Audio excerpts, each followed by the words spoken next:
کہ ذرا سرداروں نے کوشش تو کی کہ بلوچستان کے لوگ نہ پڑھیں، مطلب اسکول نہیں کھلنے دیے یہ وہ، لیکن بہرحال اب گلوبل ولیج ہے، بچے ادھر ادھر جا کے پڑھ لکھ گئے، پڑھنے لکھنے سے ان کے اندر شعور آیا، اپنے حقوق کا احساس ان میں آیا، محرومی کا پتہ چلا، تو ایک ظاہر ہے وہ ایک اس کے نتیجے میں ان کے اندر ایک اپنے حقوق کی جدوجہد کرنے کا بھی وہ چیز پیدا ہوئی۔ اب یہاں پہ انٹرنیشنل پلیئرز انوالو ہو گئے جو پاکستان توڑنا چاہتے تھے، تو انہوں نے ان کو وہی جو شیطان کا طریقہ ہوتا ہے کہ ری ایکشن کو ایکسٹریم پہ لے جاؤ، اس کو یعنی وہ جو ڈسپلن نہ رہنے دو، تو وہ انہیں بنا دیا بندوق اٹھا لو، یہ کر لو۔ یہ جو پرامن تحریک ہوتی ہے اس کے لیے بندوق سم میں قاتل ہے، سمجھ رہے ہیں؟ اب دیکھیں نا وہ جو بچی آئی ہوئی تھی، وہ جو ڈاکٹر ہے کہ مارنگ جی جی،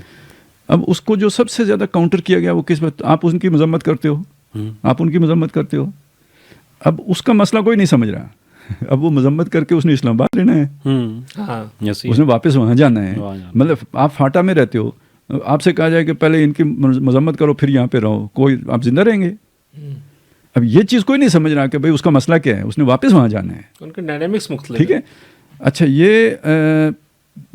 یعنی اس چیز کو تو اچھا دیکھنا چاہیے یار، یہ ڈیموکریٹک طریقہ ہے، یعنی ٹھیک ہے الیکشن کا نہیں ہے، لیکن یہ بھی تو آپ اگر اس طرح کا پروٹیسٹ کرتے ہیں تو ڈیموکریٹک طریقہ ہے، اس کو تو اپریشیٹ کرنا چاہیے، فیسیلیٹیٹ کرنا چاہیے،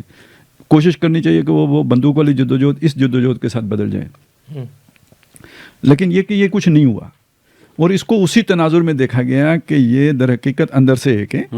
اور وہ بندوق والے چونکہ وہ مذاکرات کرنے کی پوزیشن میں نہیں آ سکتے، ویسے بھی بندوق والا کبھی مذاکرات کرنے کی پوزیشن میں نہیں ہوتا، اس کی جگہ پہ مذاکرات ہمیشہ جو اس کا پولیٹیکل فیس ہوتا ہے وہی کرتا ہے، تو یہ انہی کا وہ ہے۔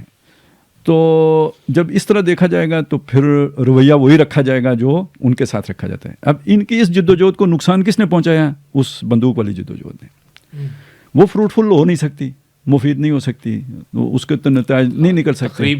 وہ مطلب وہ ڈسٹرکشن ساری، مطلب وہی تقریب۔ تو یہ جو چیز ہوتی ہے نا، یہ تو خود بلوچیوں کو بھی دیکھنا چاہیے کہ وہ اپنی جدوجہد کو اس طرح رکھیں، اور جتنا بھی ریاست انہیں مجبور بھی کر دے تو وہ بندوق کی طرف نہ جائیں۔ یہ ریاست کو فائدہ دیتا ہے بندوق کی طرف جانا، کیونکہ ریاست کے پاس اس سے بہت بڑی بندوق ہوتی ہے، اور ادھر جب جواز اسے مل جاتا ہے نا تو پھر یہ ساری چیزوں کا جواز مل جاتا ہے۔ اب یہ مسنگ پرسن تو پھر بھی ہلکا کام ہے نا، وہ گولی مار سکتے ہیں، مطلب ان کے لیے وہ وار زون بن جائے۔